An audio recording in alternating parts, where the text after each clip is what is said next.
Hello, friends. Hope you're having a good morning, afternoon, evening, or nighttime, whatever time it is now when you're watching this. Today, I'd like to read a few more of the great poems from this very funny book, Animal Tracks, Wild Poems to Read Aloud.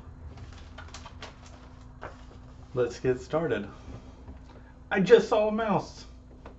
I just saw a mouse, a very big mouse, a scary, mean mouse. I did. I jumped in the bed and covered my head. I wonder where he may have hid. The big, scary mouse. What is this called? Up here, what is this called? What is the mouse casting? Remember, we learned about this in science. And think about, where must the light source be coming from to make this?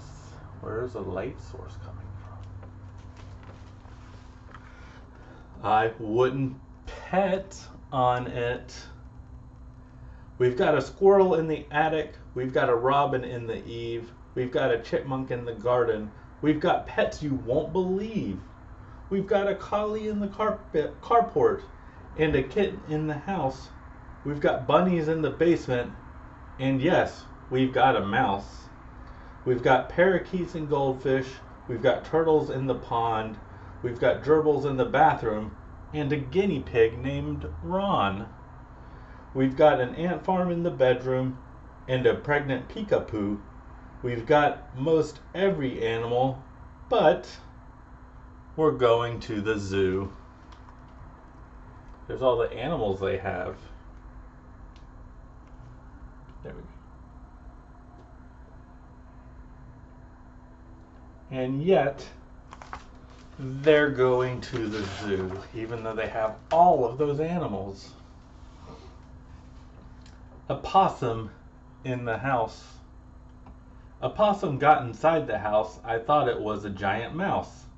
It ran and hid beneath the bed, and then pretended he was dead. I waited by the bedroom door. The possum ran across the floor. Possum look a lot like rats, except they're the size of cats. With 50 teeth inside a snout, it's always best to let them out. There's the possum down there. The missing sound.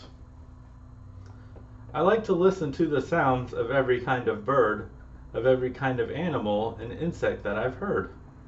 I've listened to some wild sounds like buzz and hiss and clomp, but the one sound I've never heard, a weasel that goes pop. Pop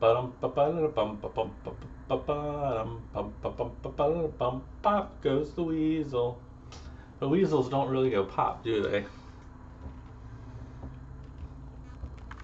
There's the weasel at the top of the page.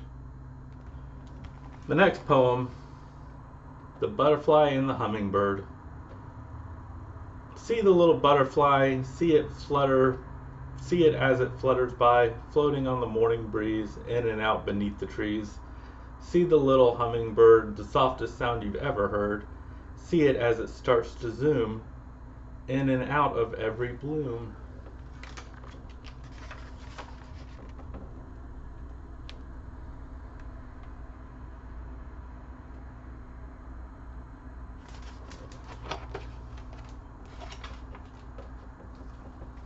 We've got 3 more short ones. Take a little sip of my ginger ale.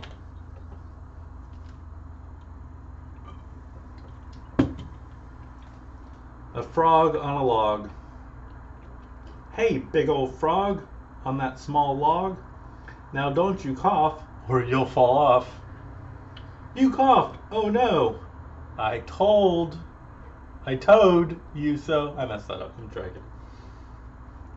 Hey, big frog on a log, big old frog on that small log. Now don't you cough or you'll fall off. You coughed. Oh no. I told you so. Gotta get the joke right. The snail. Though he has no hands, only a tail, don't pity the lowly snail. Though he has no pencil or pen, he leaves a message wherever he's been. And the last one is just another 4-line poem. It's called Fly Swatter. The house is full of flies again. I swat them for a penny. Until there aren't any, then I open the door for more. There's the big old frog on a log. He coughed, and we told him so. There's the snail leaving a message. I hope you enjoyed those poems. We'll be back with more reading soon. Thanks, everybody. Bye.